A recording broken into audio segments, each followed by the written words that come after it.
नमस्कार साथियों, स्वागत है आपका अपने YouTube चैनल मैथमेटिक्स अड्डा में।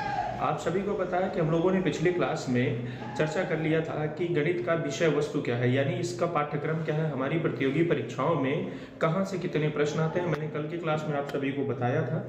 तो आज हम लोग उसी में आगे परिचर्चा करेंगे, यानी उसमें थोड़ा सा आगे अध्ययन करेंगे कि जो पहला अध्याय हमारा नंबर सिस्टम, उस नंबर सिस्टम में क्या क्या चीजें होती हैं, संख्या किसे कहते हैं, संख्याओं का निर्माण कैसे होता है, संख्या कितने प्रकार की होती हैं, इनकी विशेषताएं क्या होती हैं, हमारे विभिन्न प्रतियोगी परीक्षाओं में यहाँ से किस किस तरह के या कितने प्रश्न पूछे जाते हैं। तो ध्यान दीजिएगा मित्रों कि जो हम लोगों को पढ़ना है, आज का विषय जो हमारा है वो है नंबर सिस्टम। तो चलिए बात करते हैं हम लोग कि नंबर सिस्टम में नंबर्स क्या होती हैं। सबसे पहले नंबर्स मतलब संख्याएं क्या होती हैं। ठीक, तो जो संख्याएं होती हैं इनका निर्माण कैसे होता है, इसको अंग्रेजी में नंबर्स लिखा जाता है। ठीक, अब जो संख्याओं का निर्माण होता है वो अंकों से होता है। ठीक, किसी भी विषय में जो अंक होते हैं या किसी भी विषय को लिखने के लिए जिन चिन्हों की आवश्यकता होती है उसे हम लिपि कहते हैं।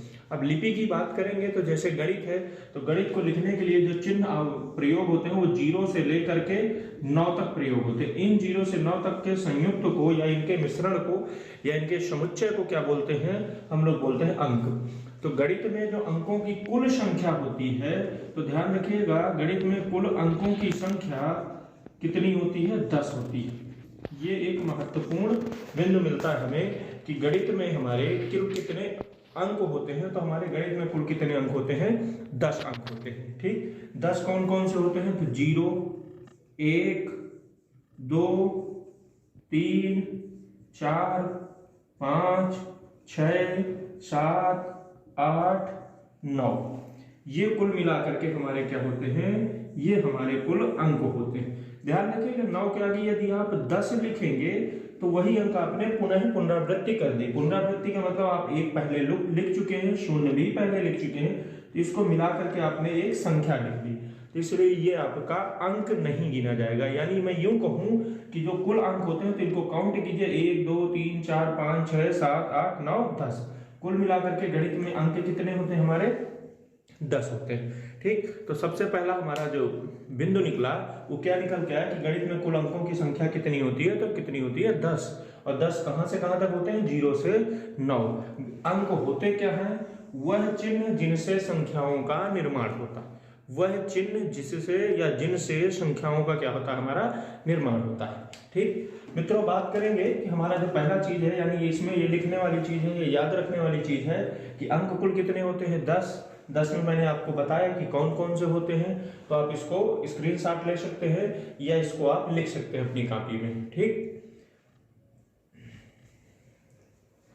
अब बात करते हैं हम कि संख्या क्या होती है। ठीक,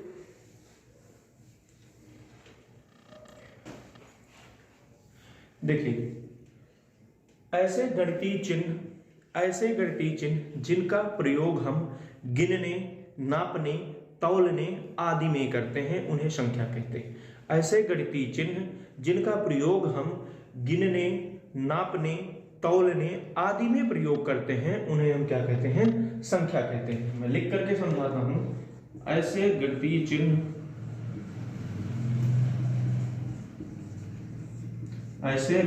चिन्ह जिनका प्रयोग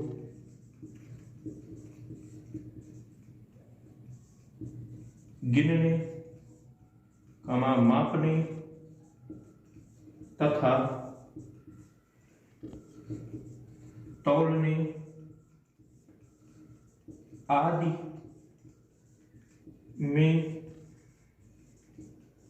किया जाता है, वो हमारी क्या कहलाती हैं, संख्याएं कहलाती हैं। ठीक मित्रों, बड़ी आसान सी परिभाषा या बहुत हम लोगों के व्यवहारिक परिभाषा निकल के आती है कि परिभाषा देखिए बनी क्या, ऐसे गणितीय चिन्ह जिनका प्रयोग हम गिनने, नापने तथा तौलने में करते हैं उन्हें क्या कहते हैं, संख्याएं कहते हैं। फिर बात करेंगे कि संख्याएं होती कितनी हैं। तो जब हम इनकी वर्गीकरण की बात करते हैं, यानी इनका जब हम विभाजन करते हैं, क्लासिफिकेशन करते हैं, तो क्लासिफिकेशन में जो पहली संख्या मिलती है हमको, उसको हम लोग वास्तविक संख्या बोलते हैं। वो कौन सी संख्या होती है हमारी, वास्तविक होती है, यानी इसको अंग्रेजी में रियल बोलते हैं। और जो दूसरी संख्या होती है उसको हम लोग काल्पनिक संख्या बोलते हैं। ठीक, पहली संख्या होती है हमारी वास्तविक, दूसरी होती है काल्पनिक, इसको बोलते हैं इमेजिनरी नंबर। काल्पनिक को कहीं कहीं या कुछ जगह कुछ किताबों में अवास्तविक संख्या के रूप में भी लिखा जाता है। बात करते हैं कि वास्तविक संख्या क्या होती है।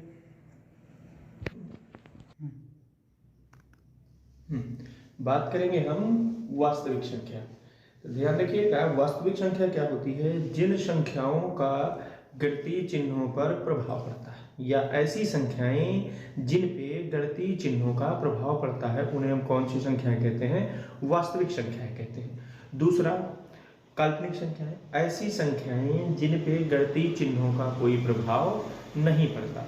अब आप सभी को पता है कि गणित में 4 गणितीय चिन्ह प्रयोग होते हैं। 4 कौन कौन से होते हैं, तो पहला होता है हमारा प्लस, दूसरा माइनस, तीसरा मल्टीप्लाई और चौथा हमारा क्या होता है, डिवाइड। ये प्रमुख रूप से 4 हमारे क्या होते हैं, गणितीय चिन्ह होते हैं। ठीक, तो जिन संख्याओं पे इन गणितीय चिन्हों का प्रभाव पड़ेगा उन्हें हम वास्तविक संख्याएं कहते हैं, तथा जिन संख्याओं पे इन गणितीय चिन्हों का प्रभाव नहीं पड़ेगा उन्हें हम काल्पनिक संख्याएं कहते हैं। दूसरे शब्दों में भी इनकी परिभाषा लिखी जा सकती है, जैसे काल्पनिक संख्याएं ऐसी संख्याएं जिनका वर्ग करने पर सदैव ऋणात्मक संख्याएं प्राप्त होती हैं।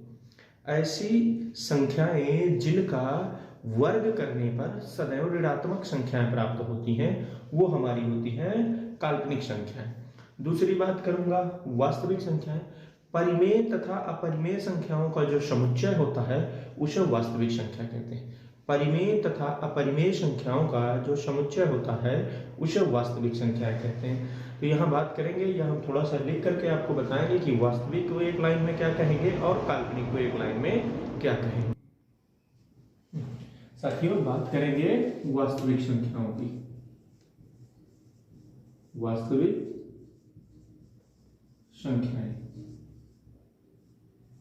मैंने बताया कि अंग्रेजी में इनको रियल नंबर्स बोलते हैं। इसकी परिभाषा क्या निकल के आएगी, तो इसकी परिभाषा निकल के आएगी, ये हम यही वास्तविक संख्याएं। वास्तविक संख्याओं में मैंने बताया कि इसकी जो परिभाषा होती है, अपरिमेय तथा परिमेय संख्याओं का समुच्चय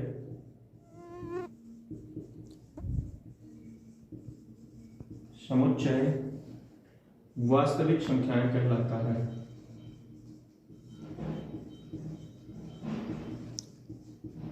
संख्याएं कहलाता है। ठीक, परिभाषा में थोड़ा सा चर्चा कर लेते हैं। यानी ऐसी संख्याएं जो परिमेय हो और साथ में क्या हो, अपरिमेय हो, इन दोनों का समुच्चय। समुच्चय का मतलब होता है ग्रुप। सारी की सारी जब हम एक साथ बात करते हैं वो सारी की सारी हमारी क्या कहलाती हैं, हमारी वास्तविक संख्याएं कहलाती हैं। क्लियर हुआ, ये पहला हमारी परिभाषा निकली। ठीक, यहाँ ध्यान रखिएगा, 2 नई संख्याएं हमारी निकल के आएगी, एक होती है परिमेय और दूसरी होती है हमारी अपरिमेय। अब बात करते हैं हम किसकी, काल्पनिक संख्याओं की। काल्पनिक संख्या अंग्रेजी में इनको इमेजिनरी नंबर बोलते हैं। Imaginary numbers. ठीक, ऐसी संख्याएं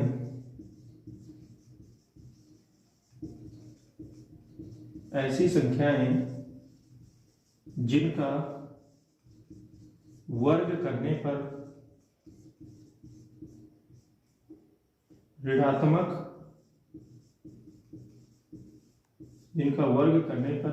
संख्या प्राप्त होती है।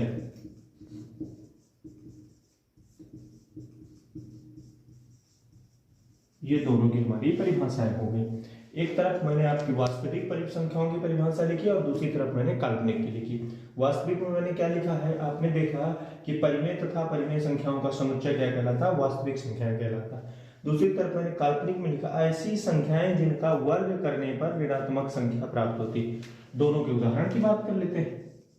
यदि मैं इसके उदाहरण की बात करूंगा, -√1, -√2 -√3 आदि। इन संख्याओं को यदि आप वर्ग करेंगे फिर भी हमें क्या मिलेगा, ऋणात्मक संख्या मिलेगी। बात करें इसकी 1, 400, 1997 आदि, ये हमारे किसके एग्जाम्पल हो गए, ये हमारे हो गए वास्तविक संख्याओं के। मित्रों, मैंने अभी आपको संख्याओं में पहले सबसे पहले बात की अंक के बाद संख्या, संख्या का वर्गीकरण किया तो हमें 2 प्रकार की संख्याएं मिली, पहली वास्तविक, दूसरी हमारी काल्पनिक। वास्तविक संख्या अपरिमेय तथा परिमेय का समुच्चय, काल्पनिक जिन संख्याओं का वर्ग करने पे ऋणात्मक संख्या प्राप्त होती है। अब आगे बात करेंगे कि अब हमारी संख्याएं कैसे आगे बढ़ती हैं। तो जैसे मैंने अभी यहाँ लिखा है कि परिमेय तथा अपरिमेय, यानी अब इस संख्या का हमारे कंपटीशन के फील्ड में कोई उपयोग नहीं है, यानी हमें सिर्फ जानना बस है कि काल्पनिक संख्याएं होती हैं। आगे बात करेंगे कि वास्तविक संख्याएं जो 2 प्रकार की होती हैं वो कौन कौन सी होती हैं।